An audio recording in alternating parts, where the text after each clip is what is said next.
Mama Khadija Bay Masajono Masajono Masajono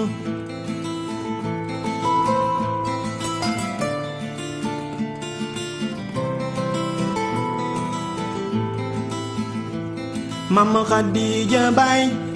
Masajono Masajono Masajono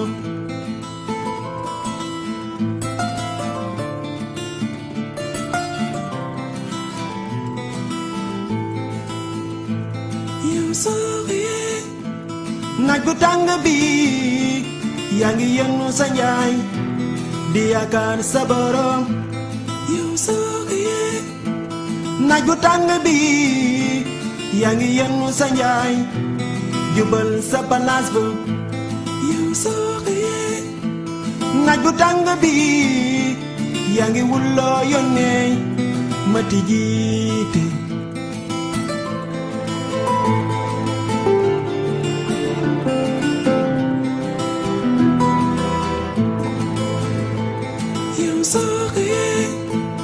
naaj bu tàng bi yaa ngi yëngu sa njaay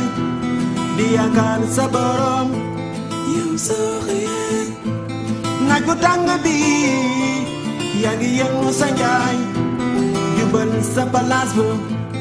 yow soo xëyee naaj bu tàng bi yaa ngi wulloo yónnee ma tijjiite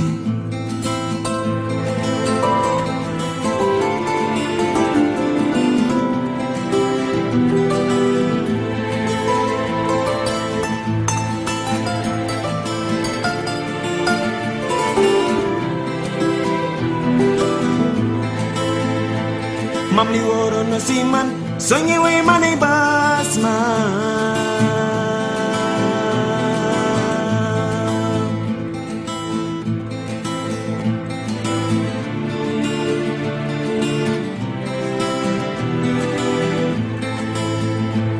mam li wóoroon na si man soo ñëwee ma ne baas ma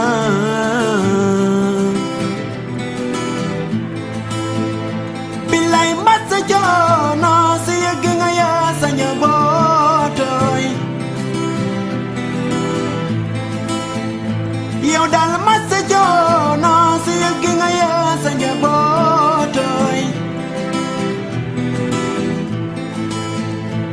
ni bay woleen fate woleen yaa ngi wutalu leen teraloy teraloy teraloy teraloy teraloy teraloy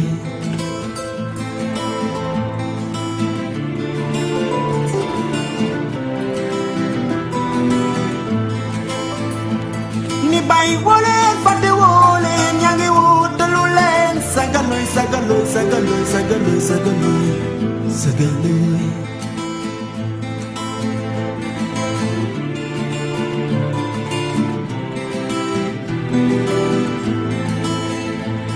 Masajono yow de waaw Khadija Bay Masajono Masajono Masajono yow de waaw Khadija Bay Masajono Masajono Masajono yow de waaw Khadija Bay Masajono Masajono Masajono yow de waaw Khadija Bay Masajono Masajono Masajono yow de waaw Khadija Bay Masajono Masajono Masajono yow de waaw Khadija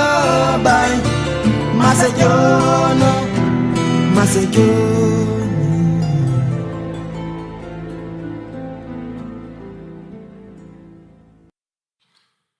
mbokk ak xarit yi asalaamaaleykum wa rahmatullah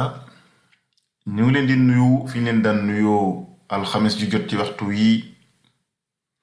ci seen rajo bii di sunu kër FM la première radio africaine de Los Angeles ngeen koy mën a am ci www.sunuker.com wala ci application bi ngeen mën ko télécharger ci Apple Store sunuker.com nag comme ni ngeen ko gisee mel na ni sol na mbubb mu bees jamono yi gis ngeen ni site bi gën na neex a visiter ñi ñaan yàlla ñi taxawu site bi yàlla yëkkati leen ba fa ñu bëgg yóbbu initiative bi ñu man ko te fekke ko te tal ko yéen ñi déglu ak a teewlu itam ñu ngi leen di sant bu baax a baax di leen gërëm di leen jaajëfal ci retour yi ngeen ñuy defal muy doon ay critique wala ay encouragement wala ay suggestion da ngeen jàpp ni lépp ñu ngi ciy bàyyi xel fu sénégalais nekk ci àdduna bi ñu ngi ko fay fekk di ko jox loxo di ko jox wàccuwaayam di ko ñaanal jàmm di ko ñaanal njabootam di ñaan la muy wut yàlla jël ko teg ko ci loxoom yàlla aar Sénégal aar suñu jàmm ji aar suñu stabilité sociale politique ak bépp domaine boo xam ni dinañu may xéewal ak tawféex mbokk yi tey seen chronique bii di waxtaane suñu réew ñu ngi ko jëmale rek ci ñaari fànn bi ci jëkk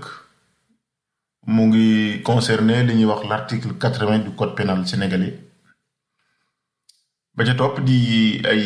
leeral ci lu jëm ci waxi saaga ak ñàkk teggin yi ñuy dégg ci réew mi fan yi te képp ku bëgg lu baax wala réew mi soxal la nga am ci tiitaange lool am ci jaaxle lu jëm ci article 80 bi sax daanaka dina am rapport ak li ma mujj a wax muy waxu ñàkk teggin yeeg saaga yi waaye dama bëggoon moom ñu isolé ko waxtaane ko ndax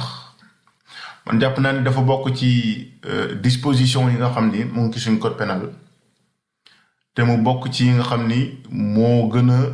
liberticide maanaam ab loi ci réew dafa war a garantir les libertés publiques waaye article la ngoog boo xam ne binde nañ ko noo xam ni liberté publique lay mettre en cause parce que dara leerul ci niñ ko bindee te dafay englober lu bari ba tax ku jóg wax ak loo mën a wax lu boobu wax yi ñagasee jëm ci chef de l'État wala ku nekk ci ñi jiite réew mi ñu mën laa topp ci saa si te loolu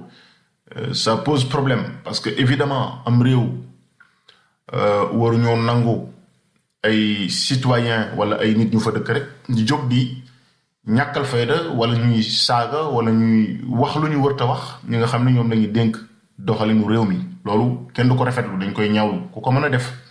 dañ koy ñaawlu waaye loolu dama gis ni warut a mën a glisser ci ñuy tiital nit ñi ak di leen xoqatal ci di leen xamal ni daanaka critique sax waratoo ko def parce que critique am na ay façon am na ñoo xam ni ñuy critiquer c'est virulent c'est violent mais du egg mukk ci saaga ndey laa bëgg a wax wala bàyyi wala yu mel noonu mais am na ñoo xam ni seeni critique virulent wul waaye ay critique la yoo xam ni ils doivent pouvoir le faire dans le pays sans être inquiétés critique bu virulente ak bu ñàkk virulente bu yëggul ci saaga war nañ ko mën a autoriser ci réew mi léegi nag li ma gis mooy yegg nañ ci foo xam ni procureur génn na def ay menaces wax ne ñu nekk ci réseaux sociaux yi di wax dañu seet la ñuy wax parce que ñu ils s'exposent ils sont sous le coup de la loi loolu tax na ba am na ci ñu bari ñoo xam ni fi mu ne ragal nañoo wax li ñu xalaat dëgg suñ chronique bi passé maa ngi ci doon wax ni kooku nga xam ne dafa nekk États-Unis tey saaga yu doy waar yi audience bi mu am en réalité li ko waral bokk na ci ñu koy seetaan frustration bu ñu am te mënuñu ko exprimer ñu gis ni am na sax ku ko mën a exprimer de manière radicale moo tax ñu ni nañ koy seetaan moom loolu bokk na ci liy expliquer phénomène bi waaye woon na leen ni ñi koy seetaan ñëpp xam nañ ni loolu du jëmale am réew kanam saaga ak wax ju ñaaw lu mu yàqul ci réew du ko fa defar waaye frustration boobu may wax maanaam l'impossibilité ou en tout cas la peur de s'exprimer soi-même et de dire ce qu'on pense de la marche du pays loolu dafay yóbbu askan wi ci ñu koy exprimer neneen te loolu bokk na ci mode d'expression yi ki nga xam ni moom dafay saaga personnellement le président de la République ak ñeneen kooku il a pris la responsabilité et le risque de le faire mais ñi ëpp ci sénégalais yi duñ ko def mënuñu ko def am na ci ñoo xam ne mënuñu ko def parce que c'est une éducation la am na ñoo xam ne duñ ko def parce que c'est un principe la mais am na ñoo xam ne aussi ragal nañ ko def loolu lépp am na ci ma tax na ñu ëpp ci sénégalais yi kon du ñu yëkkati kàddu yu ñaawenoo di ko teg ci benn sénégalais sax waxuma la président de la République kon menace yi nga xam ni procureur yëkkati na ko ak comme xam ni c'est le porte-parole du gouvernement fan yi di wax ni ñooñu ñuy wax nañu xam ne ñuy wax ndax il s'expose sous le coup de la loi loolu man pour man c'est des menaces à peine voilées pour en réalité bâillonner le peuple te loolu boo ko xoolee ñoom démarche boobu ñu ngi ko tibbee ci code pénal bi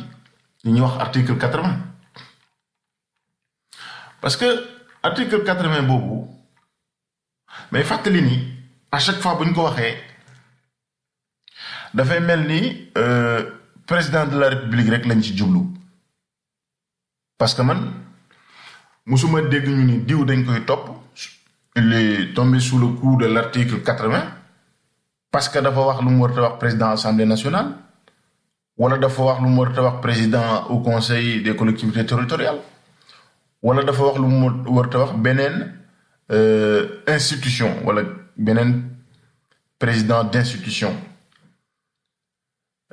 président de la République rek la ñuy dégg waaw foo déggee offense de l'État offense au chef de l'État wala outrage au chef de l'État article 80 la ñuy convoqué te boo liiree article 80 bi offense turu offense terme offense amu ci outrage aussi amu ci te président de la République ci boppam sax cité wuñ ko ci nommément ça veut dire que yegg nañ ci réew mi foo xam ni dañuy répéter ay termes yoo xam ni médias yi am nañ ci responsabilité waaye ñuy yite aussi am nañ ci responsabilité di répéter ay termes yoo xam ni day mujj dem ba nekk loo xam ni dafay imposer wu alors que en réalité au fond loolu sax taxu ko woon a jóg dinañ ñëw ci article bi ci boppam nga xam ni niñ ko tëggee moom c'est vraiment pour jàpp ko la neex teg ci ndoddam lu la neex tëj ko loolu moom loolu leer na buñ ci ñëwee waaye glissement bi nga xam ne bii am na muy ñu jóge ci article boo xam ni ça englobe toutes les institutions finalement du pays hein ñu indi ko ba mu concerner uniquement le président de la République loolu ça montre que suñu réew mi système bi muy doxee système présidentialiste bi muy doxee en réalité c'est ça le vrai problème dans notre pays liberté mënut a am ci réew moo xam ne mii ka ko jiite il a quasiment tous les pouvoirs waaw te loolu non seulement ci système suñu système bi niñ ko tëggee la sur le plan constitutionnel et institutionnel mais aussi ci suñu mentalité la parce que ñu ci bari fi mu ne dañoo jàppe président de la République mooy buur mooy bu mi lu ko neex def loolu président ci boppam bu fekkee ni ñi mu jiite ñoom ñoo ko jàppe noonu moom il est tout à fait fondé pour moom ca boppam gëm loolu di ko doxe am na bindkat bu mag dafay wax ne il est une chose naturelle defe naa loolu la wax que tout homme qui détient le pouvoir est porté à en abuser. Il va jusqu'à ce qu'il trouve des limites. Il faut donc que par la force des choses, le pouvoir arrête le pouvoir. Madame, doomu aadama boo xam ne bii jox nañ ko pouvoir bu mu mën a doon ci àdduna lay njëkk a ñëw ci xalam njëkk a ñëw ci attitude am mooy mu cay abuser maanaam di ko utiliser ni ko neexee di si jaay doole ak di ko defe noo xam ne ay intérêt lay servir et pour se maintenir aussi au pouvoir loolu c'est naturel chez l'être humain waaye nee na loolu lii tax du am ay dérive mooy pouvoir boobu nga xam ne jox nañ ko dafa am yeneen pouvoir yoo xam ne da koy contrer waaw maanaam duñ ko jox lépp tuuti lañ ko ciy jox benn parti bi yi ci des ñu séddale ko ci yeneen organe ak yeneen institution loolu mooy principe yi même ci suñu réew noonu la demee parce que pouvoir bi ñu naan la séparation des pouvoirs en réalité pour man c'est une répartition du pouvoir benn pouvoir moo am peuple bi moo ko moom moo jël jox ci président de la république jël jox ci assemblée nationale jël jox ci le système judiciaire mooy li ñuy wax les fameux 3 pouvoirs mais kenn ci ñoom amul pouvoir boo xam ni yow rek yaa ko moom exclusivement lu la ci neex def déedéet benn pouvoir la ñu séddale leen ko ñoom ngir réew mi di man di dox ci yoon kon benn waru ci mën a jóg di noot morom ma or bu ñu xoolee article 80 bii nga xam ne moom la ñuy waxtaane mujj na ñëw concerner uniquement le président de la république alors que bu ma leen ko liiralee di ngeen xam ni ça concerne beaucoup plus que ça kon ma liiral leen ko kon article 80 dafa wax ni les autres manœuvres et actes de nature à compromettre la sécurité publique ou à occasionner des troubles politiques graves à enfreindre les lois du pays seront punis d'1 an d'emprisonnement seront punis d'un emprisonnement de 3 ans au moins et de 5 ans au plus et d'une amende de 1 million à 1 500 000 francs. Les coupables pourront en outre être frappés d'interdiction de séjour. Mohani, tout individu qui aura reçu, accepté, sollicité ou agréé des dons, présents, subsides, offres, promesses ou tout autre moyen en vue de se livrer à une propagande de nature à compromettre la sécurité publique ou à occasionner des troubles politiques graves, à jeter le discrédit sur les institutions politiques ou leur fonctionnement, ou à inciter les citoyens à enfreindre les lois du pays, sera puni d'un emprisonnement d'1 an au moins et de 5 ans au plus, et d'une amende double de la valeur des promesses agréées ou des choses reçues ou demandées sans que la dite amende puisse être inférieure à 100 000 francs CFA. Les coupables pourront en outre être frappés d'interdiction de séjour. Moutermineni, il ne sera jamais fait restitution des choses reçues, ni de leur valeur. Elles seront confisquées au profit du trésor public. Ok. Article bi gudd na waaye li muy wax mooy képp ko xam ne kii yaa ngi jëf loo xam ne mën naa yëngal sécurité réew mi la sécurité publique wala mu indi ay trouble maanaam ay problème politique ci réew mi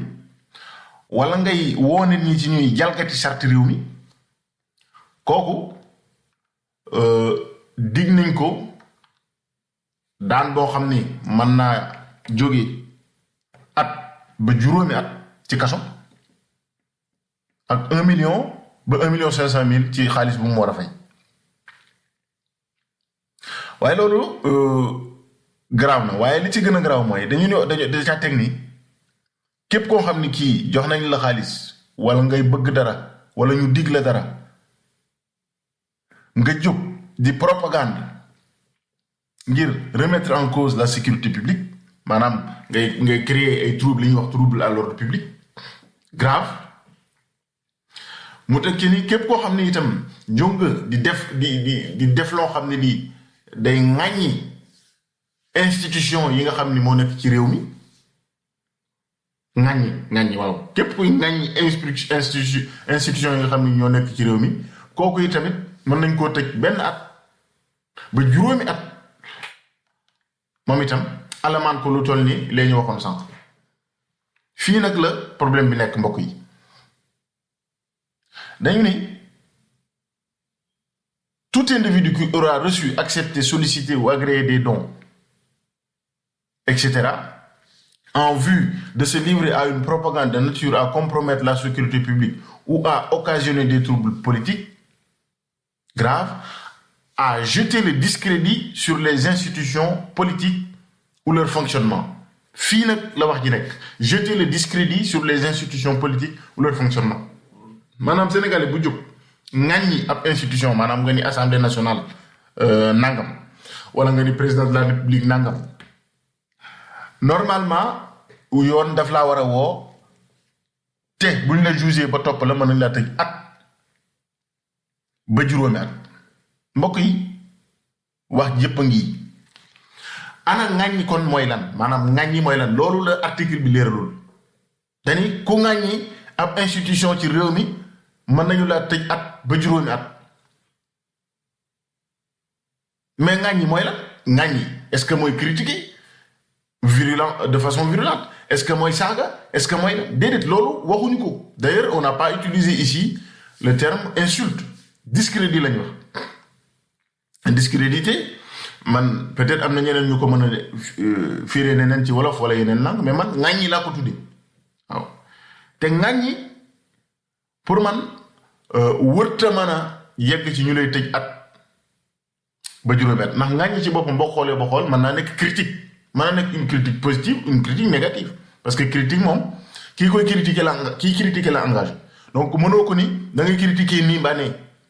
waaye li muy def mooy bu mu egg ci saaga. Or lii tudd ñu fi président de la République, les institutions lañu wax du pays. Institutions yi Assemblée nationale ci la bokk, président de la République ci la bokk naturellement, au conseil des collectivités territoriales bii ñu teg bëkki dem ci la bokk. Kon ndekete ñi ŋàññi Ousmane Tanor Dieng ñëpp nañ def attention, parce que mën nañoo xëy woo leen ni leen vous avez offensé le président du haut conseil des collectivités territoriales, parce que ci institution yi la bokk. ñi ŋàññi Moustapha Niasse ñëpp nañ ko xoolaat, parce que mën nañoo xëy ni leen yéen a ngi ŋàññi président institution boobu di assemblée nationale. Mbokk yi problème bi ñaar la, mooy kon ndekete ñi wax ñëpp di ŋàññi institution yi kon mën nañ leen a convoquer bis. Loolu mooy danger article bi. Beneen problème bi mooy concerné tul kenn ku dul président de la République léegi, ndax kon moo ëpp doole ci réew mi. Moo tax bi ñu ne institution rek ñu daal di suñu esprit ñun daal di dem ci président de la République. Justice bi aussi esprit am dem ci président de la République rek. Médias yi aussi seen xel dem ci président de la République rek. Loolu ñu di ko répéter ba fi mu ne ku wax jëmale ci président offense au chef de l'État la ñuy wax. Loolu en fait délit bi dafa mujj doon offense au chef de l'État, doonatul le discrédit des institutions politiques comme ni ko article bi waxee, mais offense au chef de l'État la. Mais naturellement bindewuñ ko noonu ci article bi. Loolu moo garaaw ci mbir mi. Maanaam dafay article boo xam ni mën nañ ko utiliser ngir noot képp koo xam ni yëkkati ngay kàddu jëmale ko président de la République wala institution yi. Glissement boobu mbokk yi dafa dem ba feeñ ci ni nga xam ne noonu la ñu gérer dossiers yi fi weesu, ndax bi nga xamee ni kooku waykat boobu jël nañ ko ba yóbbu ko ngir wax yu mu wax yu ñu jàpp ni waru ko wax président de la République, ñi nga xam ne ñoo ko doon défendre ñu ci bari dañoo jóg di ñaan njëkk président. Maanaam comme nee nañu président la offensé,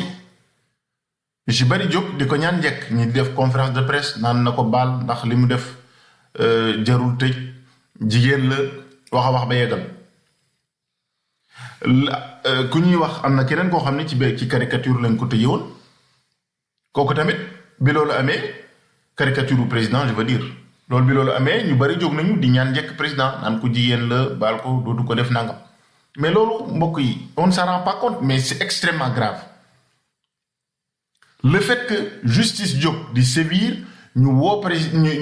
président ci mu baal koo xam ni jugé guñ ko mais président amul benn pouvoir normalement ci réew mu normal la wax de président amul benn pouvoir pour baal koo xam ni kii kenn jugé gu ko ndax pouvoir de grâce am ak prérogative de grâce am du intervenir tant que jugement amul ba noppi kon su fekkee loolu am na xelum ñëpp dem ci président naan ko baalal diw ça veut dire que mbir mi dafa mujj nekk mbirum président nekkatul mbirum justice te monté am réew bu fekkee dafa am ay loi ak i règlement problème su amee ci loi yi ak règlement yi am ñu ko enfreindre justice moo war a sévir c'est les juges qui doivent rendre la justice au nom du peuple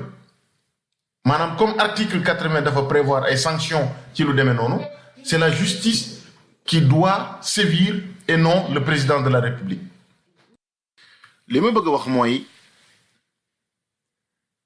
donte président de la République la avant que la justice dise le droit au nom du peuple amul benn prérogative ci baal kii wala kaa donte article 80 boobu pour man c'est un article à supprimer ou à réécrire maanaam du article bu baax ci suñ code pénal bi waaye comme dafa exister ci code pénal bi ci arsenal juridique bi kon dañ ko war a appliquer te application boobu gis nañu ni procureur dafa autosaisiru bi loolu xewee loolu moom c'est sa prérogative autosaisiru ci loolu donte jàpp nañ ni sax yeneen dossier waroon na ci gën a gaawe noonu ci autosaisine bi waaye loolu beneen débat la mais en tout cas daf ko def sur la base de l'article 80 kon nag justice dafa war a def liggéeyam ci bu ko defee nag ba noppi ci la ñu war a nag woo ci clémence su président de la République waaye waruñoo directement suñu xel dem ci président de la République alors que jugement amagul parce que dafay wane ni kon am na loo xam ni nekk na ci esprit sénégalais yi mu di président de la République mooy buur di bummi ci réew mi te article 80 boobu moom lañ ko tayyeel sur mesure kon loolu laa bëggoon a wax ci mbirum article 80 bi di wax ni man damay appeler pour ñu supprimer ko wala ñu réécrire ko plus clairement parce que c'est un article de loi liberticide pour notre pays. mbokk yi bu fekkee lu jëm ci wàllu saaga yi may dégg nag ci fan yi yëpp ñun ñëpp ñu di ko déggandoo am ci koo xam ni defe naa mooy le champion yi saaga yi ak wax lu bon di ko jëmale ñi nga xam ni ñoo jiite réew mi ak yenn ci artistes yi man bëgguma di personnaliser débat ndax man comme dañu ni les hommes passent les institutions demeurent damay bëgg tout le temps ñuy wax ci li nga xam ni mooy jëmale réew mi kanam au-delà des personnes mais nag su réew wala actualité xëy na su demee ba toll fenn fii yaakaar naa dootuñu mën a bañ a leeral gën a précis ci li ñuy wax parce que sinon mën nañ fee toog alxames bu jot di wax mais nit ñi li ñuy wax des fois mën na am abstraction maanaam mën na nekk loo xam ni ils vont pas s'en approprier te loolu taxu noo jóg moo tax ma jàpp ni léeg-léeg waxante dëgg def ci am solo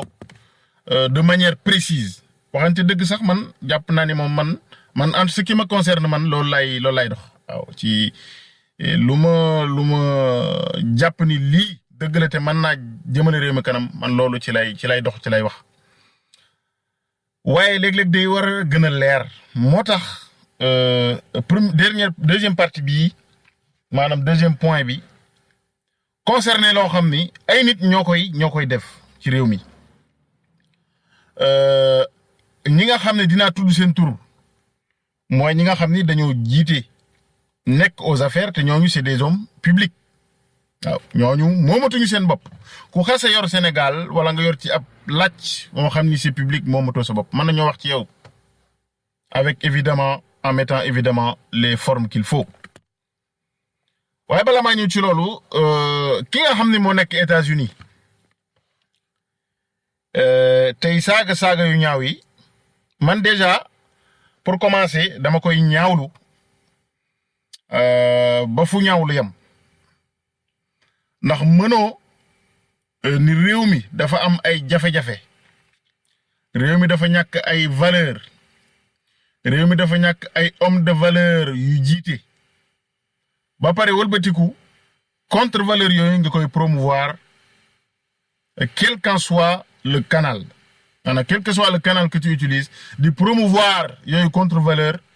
ngir xeex li fi nekk man gëwuma loolu tan pour man lu bon kenn du ko xeexe lu bon lu baax la ñuy xeexe lu bon boo xeexee ci arme yi nga am ci lu baax ñu bari fekk la ci loolu ci la réew mi mën a amee tawfeex waaye fekk ñoo xam ne da ngaa jàpp ni li ñuy def baaxul nga wëlbatiku jël lu gën a bon yow ci sa bopp di nga xeexe loola loolu man gëwuma loolu donc ñaaw lu saaga yi ak wax ju bon ji dama koy def de part et d'autre fu mu mën a jóge nag fu mu mën a jóge xeex li fi nekk warta tax ñuy jalgati suñuy valeur ak di ko salfaañe loolu war nañ cee bàyyi xel bu baax a baax kon saaga fu mu mën a jóge dañ koy condamné am na ci sama benn chronique boo xam ni condamné woon naa itam saaga yi nga xam ne am na ku ko yëkkati woon jëmee ko wolof yi kooku fan yi wax nañ ni génn na kaso mook artiste bi ñoo génnandoo ak keneen koo xam ne dafa caricaturé woon wax naa ko sànq ma gis ne amalgame ngi ci boo xam ne ci loolu je pense que loolu war nañ cee def ndànk bu baax a baax a baax parce que mënoo jàpp nit kenn ki pour offense au chef de l'État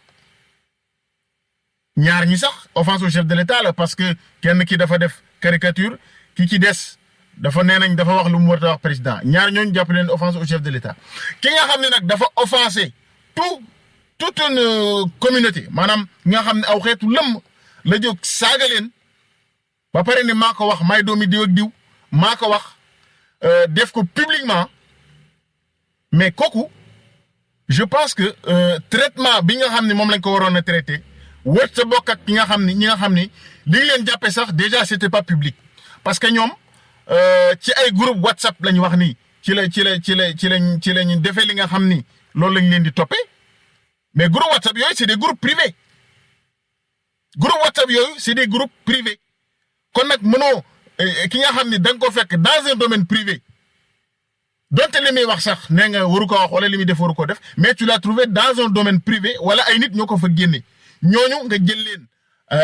tekki seen loos offense au chef de l'État dugal leen ci kaso bi génne leen en même temps que koo xam ni li mu def daf ko def publiquement dafa saaga publiquement génn def benn vidéo boo xam ni moom moo ko defal boppam wan ko Sénégal yëpp ba waxaale ki sax ni moom ku gis vidéo bi na ko partagé kooku ki elle assume ce qu'elle a fait bokkut ak ki nga xam ni li mu wax sax bi mu koy wax xëy na bu fekkoon ci mbooloo la du ko waxee noonu mais kii dafa jël mbooloo adduna bi yëpp la jël à témoin ñëw wax leen loo xam ni wax wala fii loo xam ne di kenn mësu ko dégg encore une fois qu'on se comprenne bien évidemment ndaw si bi muy wax dafa am saaga yu mu doon tontu mais man ka njëkk a saaga ak ki ci topp laa yemale ka njëkk a saaga bu fekkee ni alpulaar la saaga wala lu ko mën a saaga mais saaga mbokk yi moo jaaduwul ci am réew ça montre le degré de déliquescence des valeurs dans un pays lu nekk mën nañ koo tolérer cim réew mais loo xam ne day encourager la déliquescence des valeurs le délitement de notre système de valeurs mais loolu waruñu ko bayal muy continuer nii te bayal bi mbokk yi état bi participer na ci wala sax bu ma nee état mën nañ ni xëy na damay def confusion parce que mën nañ ni état bi génnewul libéréwul xale yu jigéen yi justice bi moo leen libéré kon pour ma bañ a def confusion bi donc nee naa ni kon justice waaw naa ni kon justice day participer ci loolu parce que ki nga xam ne dafa taxaw saaga une bonne partie des Sénégalais ñu may ko même jour liberté provisoire ak ñi nga xam ni li ñu wax ils l'ont dit dans un cadre privé donte li ñu wax waxuwul mais loolu c'est inadmissible mbokk yi loolu du jaaduwul ngay mettre sur le même plan koo xam ne dafa saaga daanaka Sénégal gépp ak ki nga xam ni dafa wax loo xam ni xëy na président la ko wax waaye bu fekkoon ci mbooloo la sax du ko wax loolu mbokk yi daf may yóbbu ci ma wax ni politique ak gestion publique mbokk yi les symboles sont très importants ci politique ak gestion publique les symboles sont très importants ñi nga xam ne dañoo jiite ak ñi nga xam ne ils sont censés appliquer la loi et trancher les litiges dans un pays ñooñu mbokk yi ils doivent être des exemples ils doivent donner le bon exemple parce que ku ñëpp di xool ci yow war ngaa xam bu baax ni modèle nga xam kook nga ñàkk koo xam modèle nag mën naa doon bu baax mën naa doon bu bon modèle mën naa doon bu baax mën naa doon bu bon ndax modèle mooy loo xam nit ki da koy xool di ko copier di ci copier léeg-léeg sax du ci rendre compte ni mu ngi koy copier waaye mbokk yi saaga yi ñu fi dégg fan yi ay sénégalais di ko def jaaduwul lu ñu war a condamner la lu ñu war a xeex la bu ci justice waree dañ ko war a def waaye mbokk yi xool leen ñi nga xam ne ñi ñoo ñu jiite mën naa leen ci limal ñu bari ñoo xam ne ñi yëkkati nañu ay saaga am na ci koo xam ne sax wax naa leen bii passé ni dafa yëkkati saaga président de la république yëkkati saaga président de la république te fi mu nekk nii ci kàngam yi gën a mag ci réew mi la bokk am na benn journaliste bu nekkoon Canada bi fi Wade di nekk xeex bi gënoon a metti ci réseaux sociaux yi ak ci internet bi daanaka il était la figure de proue du ma tudd turam waaye di ngeen ko xam kooku mbokk yi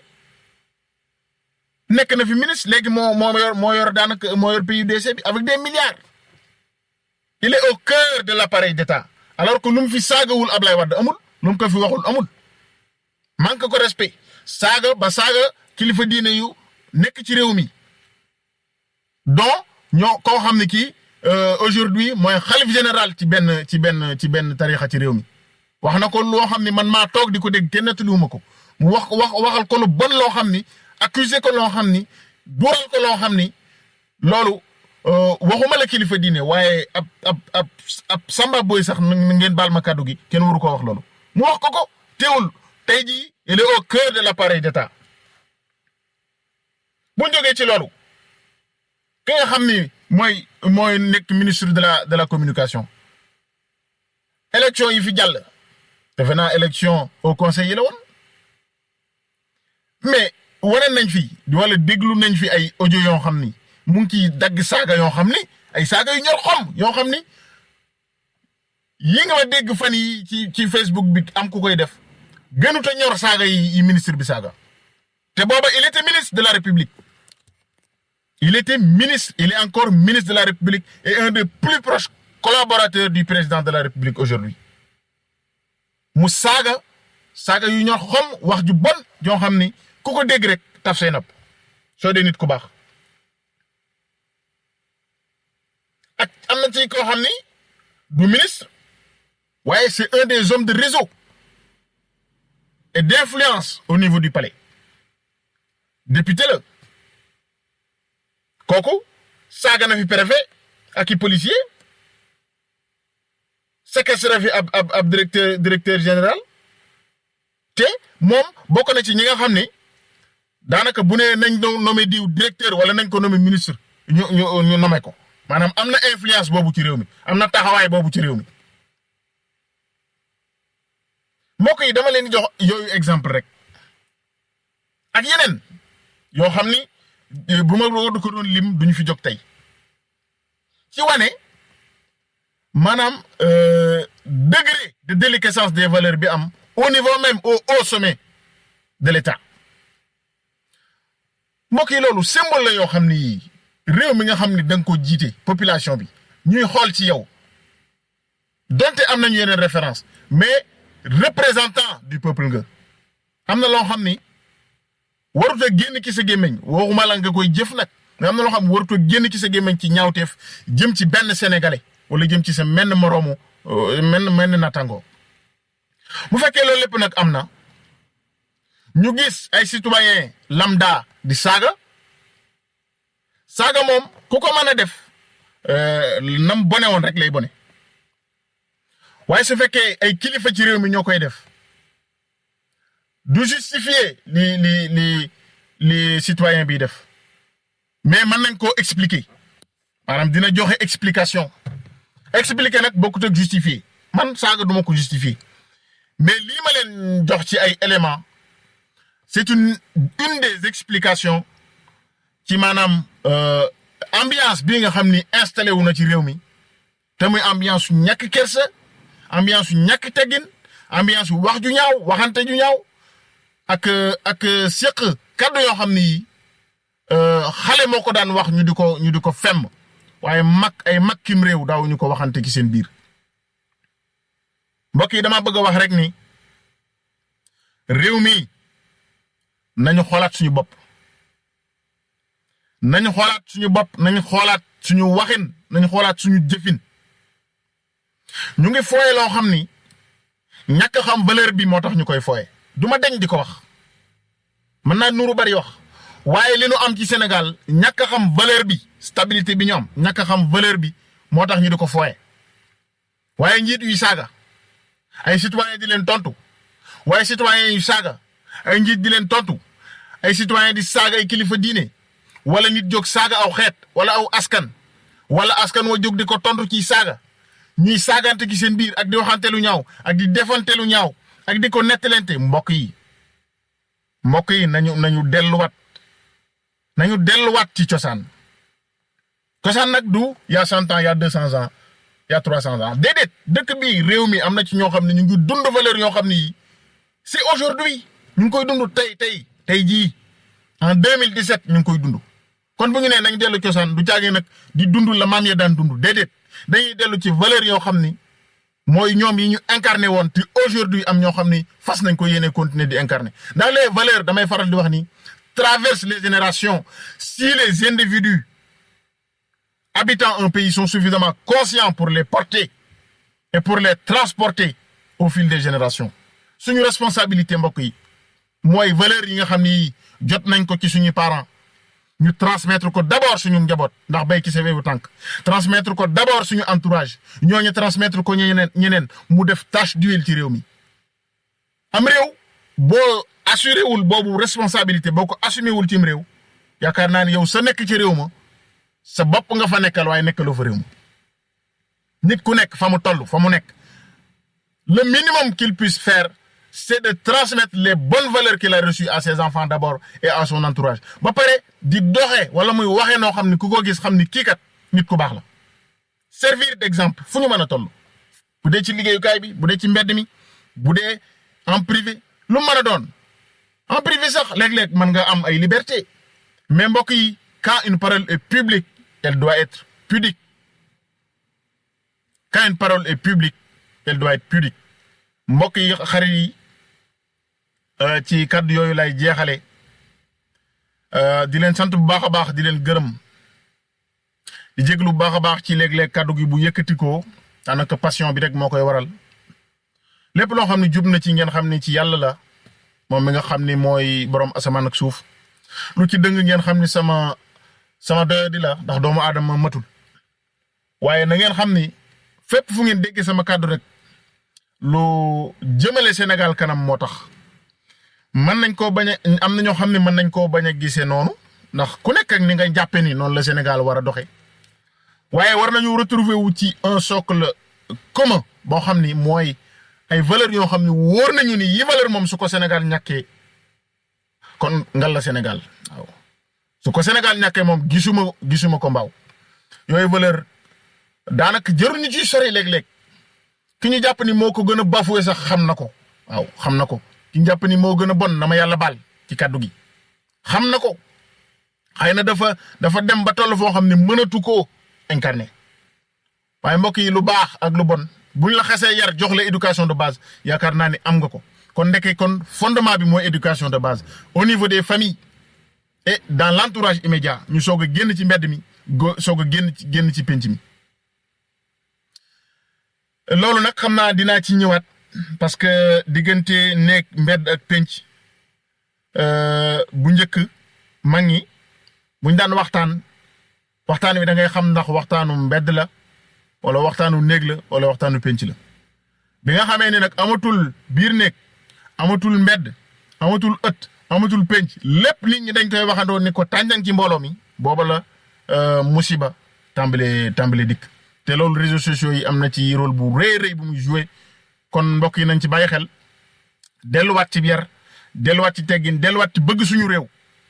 waaw delluwaat ci bëgg suñu réew te bëgg sa réew mooy bëgg waa réew ma bëgg tamit waa réew ma avancé ndax da ngay xam ni kon bu waa réew ma avancé yow ci la say mbir di doxe waaye tant que yaa ngi nekk ci réew di bëgg di dox rek réew mi di ginnaawe wala ñi la wër kenn du ci am dara yow rek ngay am wala ngay avancer ñoom ñuy reculer na la wóor ni tu n'es pas un patriote na la wóor ni sax loolu nga nekk c'est pas durable parce que réew moo xam ni ñay gën a am dañuy gën di am ñay gën a ñàkk di gën di ñàkk loolu mën naa indi tension sociale boo xam ni yàlla nañu ci yàlla musal waaw kon mbokk yi maa ngi leen sant bu baax a baax di leen gërëm ci teewlu bi di leen ñaanal jàmm di ko sàkku ci yéen fu ngeen nekk di sant bu baax a baax ñi ñu doon teewlu ñëpp ak fu ñu mën a dégloo di leen sant bu baax di leen jox rendez-vous alxamis bii di ñëw bu ci yàlla àndee maa ngi leen sant bu baax a baax di leen gërëm jërë ngeen jëf